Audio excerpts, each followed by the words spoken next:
Hello friends, welcome to Plantoholic by Swarnika.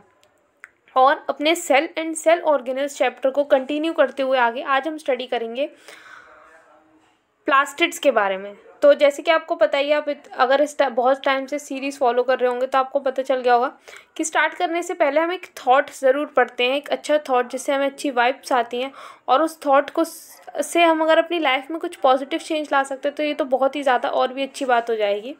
तो यहाँ पर क्या थॉट लिखा है? यहाँ पर लिखा है grow through what you go through. आप जिस चीज़ से गुजर रहे हैं उससे ग्रो करना सीखें।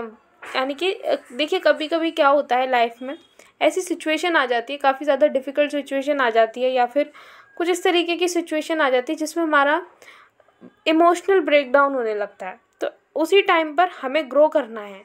जिस चीज़ से हम गुजर रहे हैं उस चीज़ में से हमें ग्रो करना है। तो हम क्या करेंगे? खुद को स्ट्रॉन्ग बनाने की कोशिश करेंगे। जब मैंने ये थॉट पढ़ा तो मुझे बहुत ज़्यादा अच्छा लगा, क्योंकि मेरी लाइफ में ऐसे मैंने जब भी कोई गलती की है, जब भी मेरा ब्रेक डाउन हुआ है, उसके बाद मैं वापस उठी और I found my self stronger than before. तो ये होता है, जो भी अगर आपसे कोई गलती हो जाती है, किसी बैड सिचुएशन से आप गुजर रहे हैं, तो देखिए उसमें कुछ ना कुछ ऐसा, वो आपको कुछ सिखाना चाहती है वो सिचुएशन। उस चीज़ को पकड़िए एंड ग्रो फ्रॉम इट। तो ज्ञान की बातें हुई बहुत, अब बात करते हैं साइंस की, क्योंकि ज्ञान की बातों के बाद साइंस की बातें करना बहुत ज़रूरी है। तो आज का टॉपिक है प्लास्टिड्स।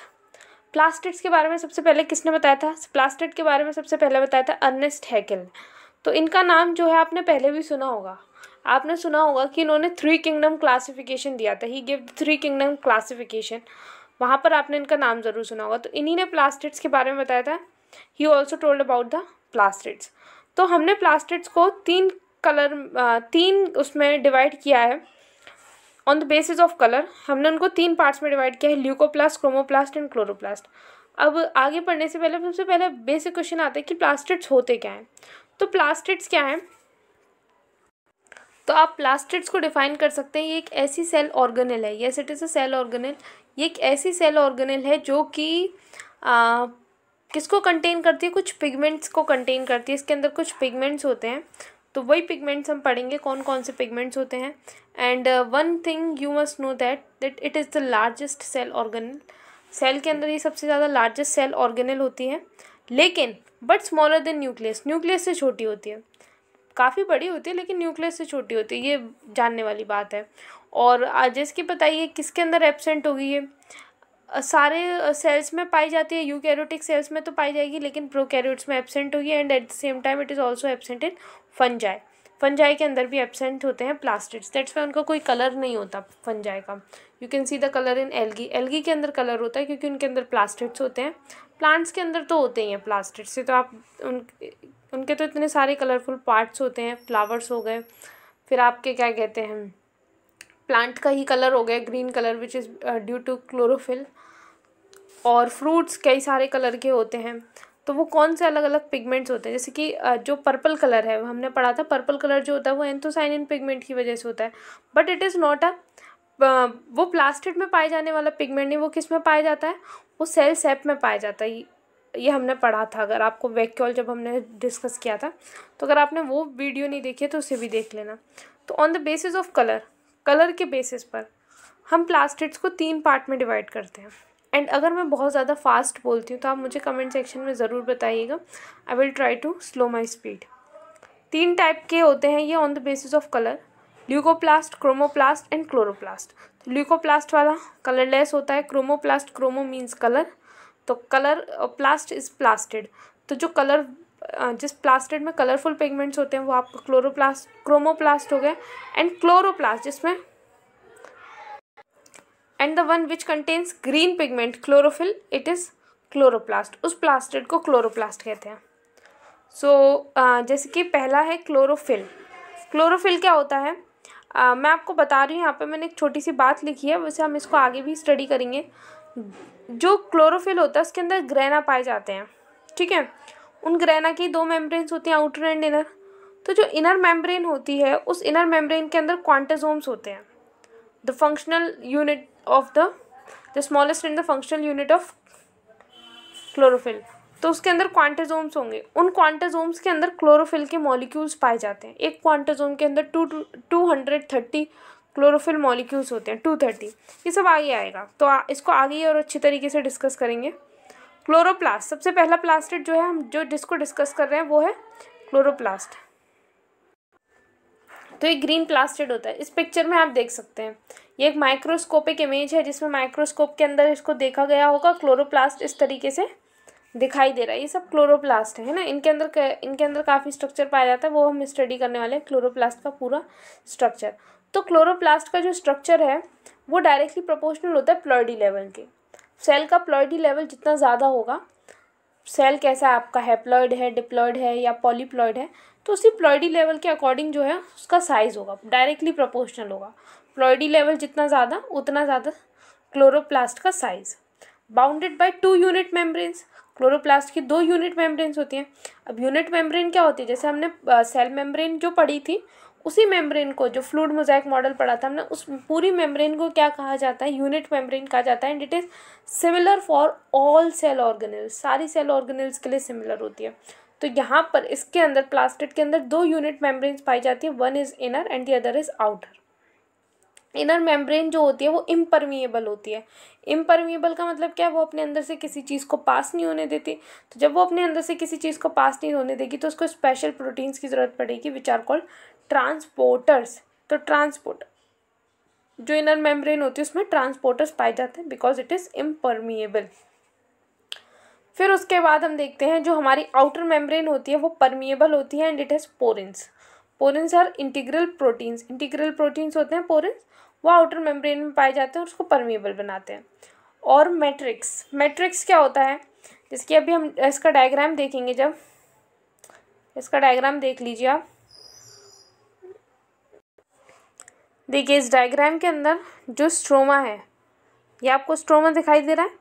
तो स्ट्रोमा, इसके एरो को देखिए, स्ट्रोमा कहाँ जा रहा है, तो स्ट्रोमा वाला जो पार्ट होता है इसको स्ट्रोमा को ही मैट्रिक्स कहा जाता है। तो ये स्ट्रोमा है, मैट्रिक्स है।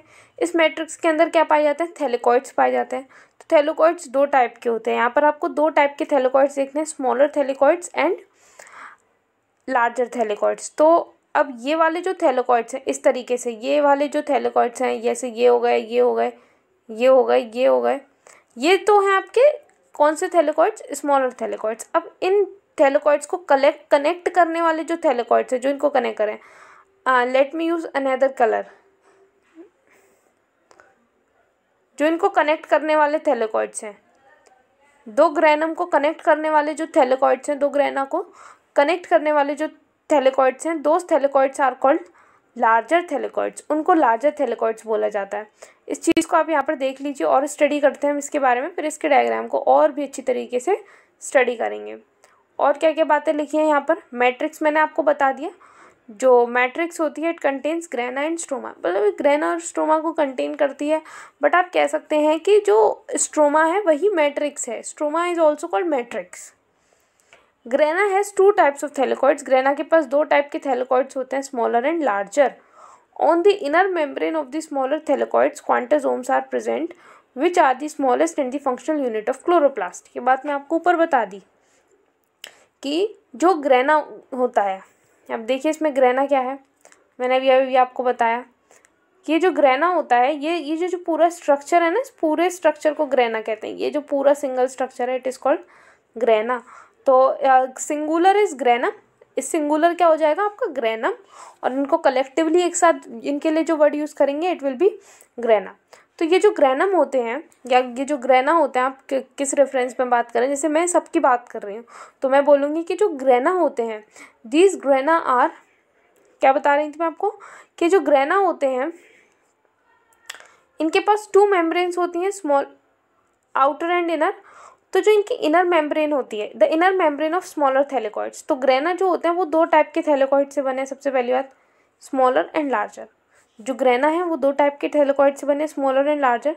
तो जो स्मॉलर थैलेकॉइड्स होते हैं, द स्मॉलर थैलेकॉइड्स, स्मॉलर थैलेकॉइड्स की जो इनर मेम्ब्रेन होती है उस इनर मेम्ब्रेन पर क्वांटोसोम्स प्रेजेंट होते हैं। उस इनर मेम्ब्रेन पर क्या प्रेजेंट होते हैं, उस इनर मेम्ब्रेन पर क्वांटोसोम्स प्रेजेंट होते हैं। And quantosomes are the smallest in the functional unit of chloroplast. Chloroplast की सबसे छोटी क्लोरोप्लास्ट की सबसे छोटी और सबसे फंक्शनल यूनिट क्या है? It is quantosomes. अब क्वांटोसोम्स इतने इतने इम्पॉर्टेंट क्यों हैं? Why quantosomes are so much important? Because chloroplast जो है वो किस लिए फेमस है? क्लोरोप्लास्ट फेमस है क्लोरोफिल के लिए, और वो क्लोरोफिल कहाँ पाया जाता है? क्वांटोसोम्स में पाया जाता है। That's why quantosomes are so much important. तो एक क्वांटोसोम के अंदर 230 क्लोरोफिल के मॉलिक्यूल्स होते हैं, लेकिन जब आप एक बैक्टीरिया की बात करते हैं तो बैक्टीरिया के अंदर 50 मॉलिक्यूल्स पर क्वांटोसोम्स। एक क्वांटोसोम में 50 मॉलिक्यूल्स होते हैं। किसके 50 मॉलिक्यूल्स? क्लोरोफिल के 50 मॉलिक्यूल्स। प्लांट्स में बेसिकली सारे प्लांट्स में कितने क्लोरोफिल मॉलिक्यूल्स होते हैं? 230 पर क्वांटोसोम, लेकिन इन बैक्टीरिया इट इज़ 50 पर क्वांटोसोम। अब बात करते हैं लार्जर थैलेकॉइड्स की। स्मॉलर थैलेकॉइड्स की बात कर ली, उनके सबसे इंपॉर्टेंट फंक्शन की बात कर ली कि उनके अंदर क्वांटोसोम्स है और क्वांटोसोम्स के अंदर क्लोरोफिल है, जिससे ये पूरी दुनिया चल रही है। बट एज ए पिगमेंट जो पूरी दुनिया को चला रहा है। अब सोचो क्लोरोफिल डिसअपियर हो जाए, जब किसी प्लांट का क्लोरोफिल ख़त्म हो जाता है किसी वजह से, उसके अंदर अगर कोई म्यूटेशन है या कोई लीथल जीन उसके अंदर प्रेजेंट है और वो प्लांट जो है वो क्लोरोफिल प्रोड्यूस नहीं कर पा रहा, तो आपको एक बात पता होगी कि वो प्लांट मर जाएगा। कोई म्यूटेशन हो गया है या न्यूट्रिशन प्रॉपर नहीं है, बहुत ज़्यादा न्यूट्रिशन की डेफिशिएंसी, और वो क्लोरोफिल उसमें प्रॉपरली प्रोड्यूस नहीं हो रहा, लीव्स उसकी येलो होंगी और वो मर जाएगा। तो chlorophyll is the pigment which is sustaining the whole life on the earth. सारी पूरी जो लाइफ है उसको चला रहा है।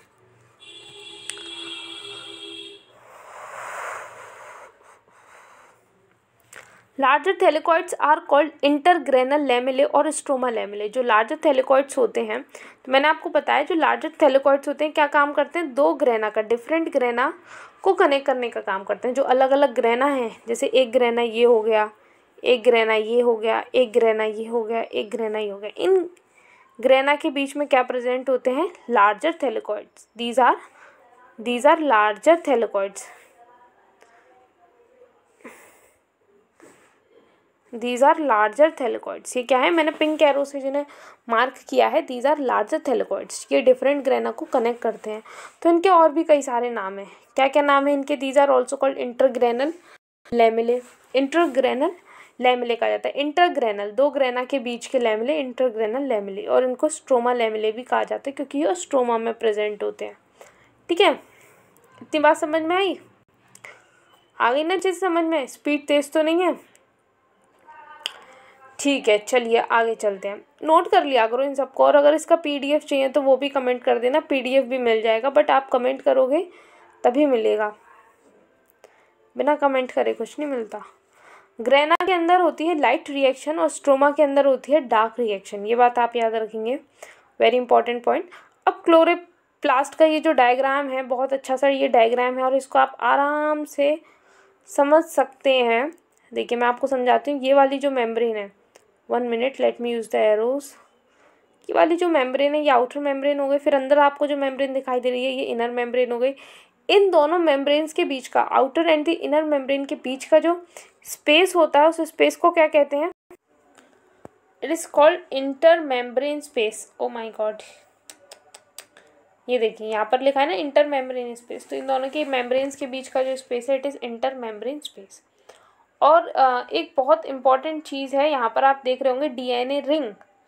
जो क्लोरोप्लास्ट होता है इसके अंदर डीएनए पाया जाता है। So it is semi autonomous. कैसा होता है ये? Semi autonomous. सेमी यानी कि आधा, और आधी जो ऑटोनॉमी है, आधी जो इंडिपेंडेंस है वो इसके पास है, पूरी नहीं है। Semi autonomous, it is semi autonomous in nature. जैसे कि हमने माइटोकॉन्ड्रिया पढ़ा था ना, माइटोकॉन्ड्रिया भी तो सेमी ऑटोनॉमस होता है। तो similarly as mitochondria it is also semi autonomous because it contains DNA ring. और आप क्या देख रहे हैं? ये आपके लैमेला यानी कि लार्जर थैलेकॉइड्स हैं। फिर इसके अंदर कुछ लिपिड के ग्लोब्यूल्स भी प्रेजेंट है, राइबोसोम भी इसके अंदर प्रेजेंट है। राइबोसोम प्रेजेंट है, डीएनए प्रेजेंट है, यानी कि ये प्रोटीन सिंथेसिस भी कर सकते हैं। यहाँ पर क्या लिखा है? High pH, high pH, stroma has high pH, ये चीज़ यहाँ पर लिखी हुई है। ठीक है, और ये जो थैलेकॉइड्स होते हैं, ये जो ग्रेना होता है, जैसे कि ये जो ग्रेना है, ये आप एक सिंगल ग्रेना देख रहे हैं, इन ग्रेना के अंदर, एक ग्रेना के अंदर 2 to 200 थैलेकॉइड्स होते हैं। ये जो कॉइन्स होते हैं, इस तरीके के कॉइन्स जैसे स्ट्रक्चर होता है, वो कॉइन्स जैसे स्ट्रक्चर जो होते हैं इनको थैलेकॉइड्स कहते हैं। These are called thylakoids. और ये जो एक स्टैक होता है थैलेकॉइड्स का, ये एक स्टैक क्या बनाता है, ग्रेना, एक ग्रेनम बनाता है। ये क्लोरोप्लास्ट का डायग्राम है, इसको देखिए अच्छी तरीके से देखिए, कॉपी करिए, स्क्रीनशॉट लीजिए, काफ़ी अच्छा डायग्राम है ये, मैं बोलूँगी इसके बारे में। उसके बाद पिगमेंट्स की बात करते हैं कि जो क्लोरोफिल होता है उसके कौन कौन से पिगमेंट्स होते हैं। तो वन इज़ क्लोरोफिल ए। इनमें से एक पिगमेंट है क्लोरोफिल ए, सबसे ज़्यादा अबंडेंट, सारे प्लांट्स में पाया जाता है, एल्गी में पाया जाता है। और इसका जो फॉर्मूला है इट इज़ C55H72O5N4Mg। जैसे आपने Mg देखा होगा यहाँ पे, Mg जो है ना, ये क्लोरोफिल की जान है। क्लोरोफिल जो मॉलिक्यूल्स होते हैं उनके अंदर Mg पाया जाता है। ये देखिए, ये है आपका क्लोरोफिल मॉलिक्यूल का डायग्राम। अब इसके अंदर आपको देखना है, इसके दो पार्ट्स होते हैं। वो जो ऊपर वाला पार्ट है ना, ये इतना जो पार्ट है, it is called porphyrin head. Porphyrin head बोला जाता है और इसको बोला जाता है फाइटोल टेल। Phytol tell. तो ज़्यादा कुछ नहीं करना है, मैं आपको जूम करके दिखा देती हूँ। ये जो पोरफायरिन हेड है, इसके अंदर ये जो 1 2 3 4 मार्क हो रहा है ना रिंग्स के अंदर, ये पायरोल रिंग्स होती हैं। These are called pyrrole rings. कौन सी रिंग्स, पायरोल रिंग्स। लिख के दिखाते हैं आपको, ऐसी क्या बात है, पायरोल रिंग्स। ये जो 1 2 3 4 लिख रहा है पायरोल रिंग्स है, इसको याद रखना है। And this structure is called porphyrin head. अब नीचे वाला स्ट्रक्चर देख लो, नीचे वाला जो स्ट्रक्चर है इसको फाइटोल टेल बोला जाता है। ये क्लोरोफिल ए का डायग्राम है, it is the diagram of chlorophyll A. Chlorophyll A का है सिर्फ, और किसी का मत समझिएगा। फिर जो क्लोरोफिल ए होता है it is bluish green in colour, bluish green colour का होता है। And it is present in all plants, सारे प्लांट्स में पाया जाता है। ये इसकी सबसे बढ़िया बात है। फिर सेकंड पिगमेंट जो है वो है क्लोरोफिल बी। क्लोरोफिल बी का फॉर्मूला होता है C55H70O6N4Mg। It is yellowish green in colour and it is found in Chlorophyceae. Chlorophyceae जो टाइप होता है एल्गी का, क्लोरोफाइसी, ग्रीन एल्गी जो होती है क्लोरोफाइसी, उसके अंदर ये पाया जाता है। एंड ऑल, और बाकी सारे प्लांट्स में भी पाया जाता है। क्लोरोफाइसी जो एल्गी हो गई, बेसिकली क्लोरोफाइसी एल्गी का मेन पिगमेंट है, और उसके साथ साथ ये सारे और प्लांट्स में भी पाया जाता है। And CHO group in place of CH3 in the second pyrrole ring. अब जो क्लोरोफिल ए है और जो क्लोरोफिल बी है, दोनों के स्ट्रक्चर में बस छोटा सा डिफरेंस है। ये जो पायरोल रिंग 2 देख रहे हो ना आप, इस क्लोरोफिल ए के मॉलिक्यूल में, क्लोरोफिल ए का मॉलिक्यूल है, इसके अंदर ये जो पायरोल रिंग 2 है, ये पायरोल रिंग 2 है। इस पायरोल रिंग के 2 के अंदर ये जो CH3 का ग्रुप है ना, इस CH3 के ग्रुप को हटाकर अगर मैं यहाँ CHO ग्रुप लगा दूँ, कौन सा, CHO एल्डिहाइड ग्रुप लगा दूँ इस CH3 को हटाकर, तो ये क्या बन जाएगा, क्लोरोफिल बी बन जाएगा। क्लोरोफिल बी बन जाएगा, सेम टू सेम ऐसा ही होता है, बस पायरोल रिंग 2 पर CH3 की जगह CHO प्रेजेंट होता है, बस इतना सा डिफरेंस है। फिर आता है chlorophyll C. Chlorophyll C is found in Phaeophyceae. Phaeophyceae जो एल्गी होती है उसके अंदर पाया जाता है, एंड बेसिलेरियोफाइसी। एंड उसके बाद chlorophyll D. Chlorophyll D is the pigment which is found in Rhodophyceae. Chlorophyll E is the pigment which is found in Xanthophyceae. उसके बाद दूसरे जो टाइप के पिगमेंट्स हैं वो हमारे कैरोटेनॉइड्स। कैरोटेनॉइड्स जो होते हैं, कैरोटेनॉइड्स के 2 टाइप्स होते हैं, कैरोटीन्स एंड ज़ैंथोफाइल्स। कैरोटेनॉइड्स के 2 पार्ट्स हो गए, आपको मैंने बताया, ज़ैंथोफाइल्स एंड कैरोटीन्स। तो जो ज़ैंथोफाइल्स होते हैं they are yellowish orange in colour, yellowish orange colour के होते हैं, और इनका फॉर्मूला होता है C40H56 एंड O6। काम क्या करते हैं ये, they prevent photo oxidation of chlorophyll. Chlorophyll के फोटो ऑक्सीडेशन को प्रिवेंट करते हैं, यानी कि जो क्लोरोफिल होता है उसको फोटो ऑक्सीडेशन नहीं होने देते। फोटो ऑक्सीडेशन का मतलब होता है, देखो फोटो का मतलब होता है लाइट, जैसे हम फोटोसिंथेसिस पढ़ते हैं तो लाइट की प्रेजेंस में सिंथेसिस होना फूड का, it is photosynthesis. Similar to this photo oxidation, यानी कि लाइट की वजह से, सनलाइट की वजह से ऑक्सीडेशन होना है, फोटो ऑक्सीडेशन। तो उस फोटो ऑक्सीडेशन को प्रिवेंट करने का काम क्लोरोफिल का फोटो ऑक्सीडेशन अगर हो जाएगा तो क्लोरोफिल का मॉलिक्यूल ख़राब हो जाएगा यार, खाना कैसे बनाएगा, तो उसके फोटो ऑक्सीडेशन को होने से बचाते हैं ज़ैंथोफाइल्स। एंड कैरेट कलर, वो कैरेट कलर का समझ सकते हैं, कैरेट जो कलर होता है उस टाइप का इनका कलर होता है। Chloroplasts are also called bacterial endosymbionts. जब हमने माइटोकॉन्ड्रिया को डिस्कस किया था ना, तो हमने एक थ्योरी डिस्कस की थी एंडोसिम्बायोट्स वाली। तो जैसे हमने बोला था कि जो माइटोकॉन्ड्रिया इसको बैक्टीरियल एंडोसिम्बायोट्स माना जाता है, मतलब ये किसी न किसी तरीके से एक दूसरे से जुड़े हुए हैं, बैक्टीरिया और जो क्लोरोप्लास्ट हैं। या जैसे वहाँ पर माइटोकॉन्ड्रिया और बैक्टीरिया, तो यहाँ पर किसको बोलेंगे हम, क्लोरोप्लास्ट और बैक्टीरिया को, कि जो क्लोरोप्लास्ट और बैक्टीरिया हैं ये दोनों किसी न किसी तरीके से एक दूसरे से जुड़े हुए हैं। तो वो तरीके जो वहाँ पर थे वही तरीके यहाँ पर है, सेम तरीके हैं। ओन न्यूक्लिक एसिड्स इन राइबोसोम्स, दोनों के पास, बैक्टीरिया और क्लोरोप्लास्ट दोनों के पास खुद के न्यूक्लिक एसिड्स और खुद के राइबोसोम्स होते हैं। Replicate independent of cell division, cell division के से इंडिपेंडेंटली ये रेप्लिकेट करते हैं। ज़रूरी नहीं है कि जब सेल का डिवीजन होगा ये तभी रेप्लिकेट करेंगे, उससे पहले भी रेप्लिकेट कर सकते हैं अपनी मर्जी से। पोरेंस इन आउटर मेम्ब्रेन, अभी हमने पढ़ा था आउटर मेम्ब्रेन, तो हमने वो बताया था ना कि वो परमीबल होते हैं, उसके अंदर पोरेंस होते हैं। तो वैसे ही जो बैक्टीरिया है उसके आउटर मेम्ब्रेन में भी पोरेंस होते हैं और इनकी भी। तो it is also the feature that is common in both. Sorry for the sound of the bike. So second type of pigment को डिस्कस करते हैं साउंड को इग्नोर करते हुए। Second type of pigment is leucoplast. It is largest of all plastids. जो 3 plastids हम discuss कर रहे हैं, क्रोमोप्लास्ट, ल्यूकोप्लास्ट एंड क्लोरोप्लास्ट, उन तीनों प्लास्टिड्स में से जो सबसे ज़्यादा लार्जेस्ट प्लास्टिड होता है इट इज़ ल्यूकोप्लास्ट। उसके बाद अमाइलोप्लास्ट, इसके 3 टाइप हैं, ल्यूकोप्लास्ट के 3 टाइप हैं, amyloplast, elaioplast and aleuroplast. Amyloplast जो होता है ये स्टार्च कंटेन करता है, तो ये कलरलेस है, तो ये फूड मटेरियल को कंटेन करेंगे और कुछ ज़्यादा नहीं करेंगे। तो amyloplast is the leucoplast which contains starch. Elaioplast is the one which contains fat, जो कि फैट कंटेन करता है, जैसे कि कोकोनट हो गए, कैस्टर सीड्स हो गए, these are the examples of elaioplast. उसके बाद एलीरोप्लास्ट। एलीरोप्लास्ट जो है वो प्रोटीन होता है, प्रोटीन को कंटेन करता है। जैसे मेज़ के बारे में आपने सुना होगा, मेज़ के स्ट्रक्चर में आपने वर्ड को सुना होगा। तो जैसे ब्राज़ील नट सीड्स, जो ब्राज़ील नट होता है ये है ब्राज़ील नट, देख लीजिए अमेरिका में एक ट्री पाया जाता है, उसमें से नट्स निकलते, these nuts are called Brazil nuts.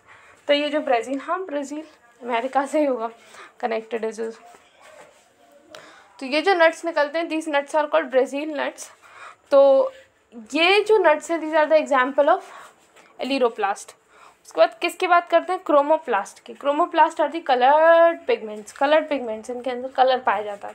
तो कौन कौन से हैं, lycopene. Lycopene is the pigment, lycopene pigment जो होता है ये ब्राइट और ऑरेंज रेड कलर देता है। हेमाटोक्रोम, ये ब्लड रेड कलर प्रोवाइड करता है। फाइकोइराइथ्रिन, फाइकोइराइथ्रिन जो है ये लाइट रेड कलर देता है। और फाइकोसाइनिन ये कौन सा कलर देता है, ब्लू कलर देता है। फाइकोइराइथ्रिन is for light red and phycoerythrin is for blue. And the one thing to remember is that phycocyanin and phycoerythrin both are found in blue green algae. Blue green algae Phaeophyceae उसके हैं ये, sorry I just said Phaeophyceae, no it is Cyanophyceae, sorry Phaeophyceae निकल गया था मुँह से, Cyanophyceae। Phycoerythrin and phycocyanin is for Cyanophyceae। इसके बाद चलते हैं ज़ेंथोफाइल पर। तो ज़ेंथोफाइल्स जो पिगमेंट होता है xanthophyll, it is yellow to brown in colour, yellow से लेकर ब्राउन तक, ब्राउन कलर की जो रेंजेस होती हैं वो आपको ज़ेंथोफाइल पिगमेंट में मिलेंगी। उसके बाद नेक्स्ट पिगमेंट इज़ फ्यूकोजेंथिन। तो फ्यूकोजेंथिन जो है ये ब्राउन कलर का होता है, it is brown in colour and it is found in phaeoplast. जो प्लास्टिड है इसका, फ्यूकोजेंथिन जो प्लास्टिड इसे कंटेन करता है उसको फियोप्लास्ट कहते हैं। और तो जो ये जो फ्यूकोजेंथिन होता है ये किस में पाया जाता है, फियोफाइसी, ब्राउन एल्गी में। ब्राउन एल्गी का मेन पिगमेंट है, जिसकी वजह से ब्राउन एल्गी को ब्राउन कलर मिलता है। और उसके साथ साथ फ्यूकोजेंथिन के साथ जो फियोफाइसी है उसके अंदर और क्या पाया जाता है, chlorophyll A and chlorophyll B. उसके बाद R phycoerythrin. R phycoerythrin is red in colour, red colour का होता है एंड रोडोप्लास्ट में पाया जाता है। एंड रोडोप्लास्ट तो प्लास्टिड का नाम हो गया। और क्लोरोफिल डी के साथ along with chlorophyll D it is found in Rhodophyceae. Rhodophyceae जो रेड एल्गी होती है उसके अंदर ये पिगमेंट्स पाए जाते हैं। उसके बाद एक वर्ड आता है क्रोमेटोफोर्स, जिसका मतलब आपको पता होना चाहिए। तो क्रोमेटोफोर्स जो हैं ये किसके अंदर पाए जाते हैं, ये ब्लू ग्रीन एल्गी के अंदर पाए जाते हैं। Chromatophores are found in blue green algae जिनके अंदर फाइकोसाइनिन और फाइकोरैथ्रिन होता है, जो पिगमेंट मैंने भी आपको बताए थे। फिर जो बैक्टीरिया होता है, बैक्टीरिया के अंदर जो पिगमेंट्स पाए जाते हैं उनका एक स्पेशल नेम है, और उनका स्पेशल नेम है bacteriochlorophyll. These are called bacteriochlorophyll और क्लोरोबियम क्लोरोफिल, या तो उनको बैक्टीरियोक्लोरोफिल बोलते हैं या फिर क्लोरोबियम क्लोरोफिल। उसके बाद प्लास्टिड इनहेरिटेंस, क्योंकि मैंने आपको बताया, मैंने आपको एक प्लास्टिड पढ़ाया, क्लोरोप्लास्ट सेमी ऑटोनॉमस नेचर का होता है, उसके पास अपना डीएनए, अपना राइबोसोम्स होता है, तो इनके पास इनहेरिटेंस ये कर सकते हैं, आप कैरेक्टर्स का इनहेरिटेंस कर सकते हैं, जैसे माइटोकॉन्ड्रिया करता है माइटोकॉन्ड्रियल इनहेरिटेंस, जिसको मैंने आपको बताया था साइटोप्लाज्मिक इनहेरिटेंस कहते हैं। तो plastid inheritance is also the part of cytoplasmic inheritance, क्योंकि माइटोकॉन्ड्रिया हो भले चाहे या फिर प्लास्टिड हो, पाए तो ये साइटोप्लाज्म में ही जाते हैं ना। तो इसका एग्जाम्पल है मिराबिलिस जलापा। और जाहिर सी बात है, जब हम आगे बढ़ते जाएंगे धीरे धीरे, तो जब हम साइटोप्लाज्मिक इनहेरिटेंस को पढ़ेंगे तब हम इन दोनों इनहेरिटेंस को पढ़ेंगे, mitochondrial inheritance and plastid inheritance. तो उसके लिए आपको पहले सब्सक्राइब करना पड़ेगा चैनल को, व्यूज़ बढ़ाने पड़ेंगे, अपने फ्रेंड्स के साथ शेयर करना पड़ेगा। जितना ज़्यादा देखो, जितने ज़्यादा व्यूज़ आते हैं, जितने ज़्यादा सब्सक्राइबर्स होते हैं, तो उतना ज़्यादा एनर्जी मिलती है एक बंदे को वीडियो बनाने के लिए। सबके साथ होता है, ठीक है। प्लास्टिड म्यूटेशन, कभी कभी ये वर्ड होता है प्लास्टिड म्यूटेशन, इसका मतलब क्या होता है, क्लोरोप्लास्ट में पाए जाने वाले जो जीन्स है उनमें म्यूटेशन हो जाना है, plastid mutation. All plastids are inter convertible, जो प्लास्टिड्स होते हैं वो एक दूसरे में कन्वर्ट हो सकते हैं, वो भी म्यूचुअली, ठीक है, एक दूसरे के अंदर कन्वर्ट हो सकते हैं। और जैसे कि एक एग्जांपल लेते हैं चिली का, जब चिली जो होती है ओवरी फॉर्म में, मतलब अभी एक सीड से ही तो चिली बनेगी, जब वो ओवरी में है तो इट हैज़ ल्यूकोप्लास्ट उसके अंदर, फिर वो ओवरी जो है वो क्या होगी, ओवरी जो है वो सीड्स में जब चेंज होगी, उसके सीड्स जो है वो ग्रो करेंगे, तो सबसे पहले जो फ्रूट होगा वो अनराइपेंड फ्रूट होगा। तो उस अनराइपेंड फ्रूट के अंदर ये जो ल्यूकोप्लास्ट है, यही ल्यूकोप्लास्ट किस में चेंज हो जाएंगे, क्लोरोप्लास्ट में।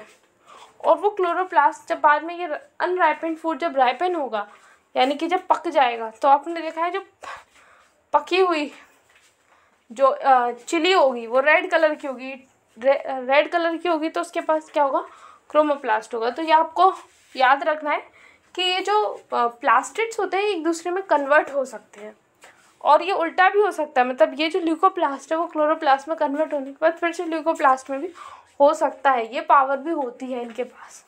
So this is the end of the lecture on the plastids. I hope you like it. If you really do so, please click to the like button, and for more such interesting information, subscribe to this channel. Thank you.